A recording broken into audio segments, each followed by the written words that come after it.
Let's listen to a little bit of the outrage. 2 Republicans and 1 Democrat on Capitol Hill yesterday.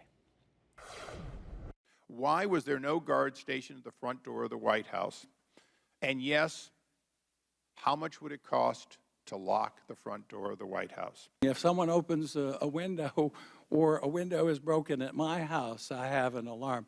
Have you ever heard of these guys? I wish to God you protected the White House like you're protecting your reputation here today. At the White House, do they see this as straightly a question of agency accountability? There are some suggesting that these Republicans, perhaps in their outrage at the Secret Service, are also trying to have a twofer and make the case that, yes, we want to protect the president, but this president can't get anything right. Nothing in his government works. Right. It's the only time these guys have ever cared about President Obama's safety or well-being, right? And if there's a move to privatize the Secret Service and hand it over to ADT, you'll know what's happening. But this is a real problem for the Obama administration. Forget about the politics. In terms of security, he's the president, he's married, he has 2 young children in the house. Like, they want to get this right.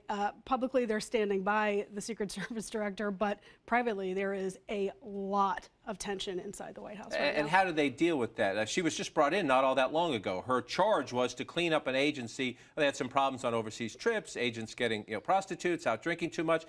That's a cultural issue, perhaps.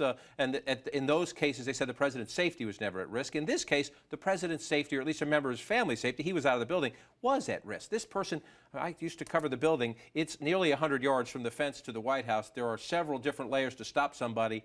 The East Room? That's nuts. Absolutely. Well, and I think you raise a good point, which is when you are brought in as a reformer, when you're brought in to clean house, and these things not only keep happening but seem to get worse, that's a real problem when it comes to the director of the agency. And I think also, when you talk about lapses like the drinking, that can be ascribed to culture. But when you don't disclose an incident or when you mislead the public about an incident like what was done with the recent intruder, that's a serious problem that goes to the top of the agency, that goes to how it's being run. So there's a real accountability issue here. I think the demand, after yesterday's testimony, the demands for some kind of accountability are going to continue. And it doesn't seem particularly political. I mean, Darrell Issa and Elijah Cummings, the Republican and Democrat on this committee, they don't agree on much, but they're both very outraged by what's happening. So when Democrats think Republicans have some underhanded twofer to raise, competence questions about the administration, maybe a little paranoia there?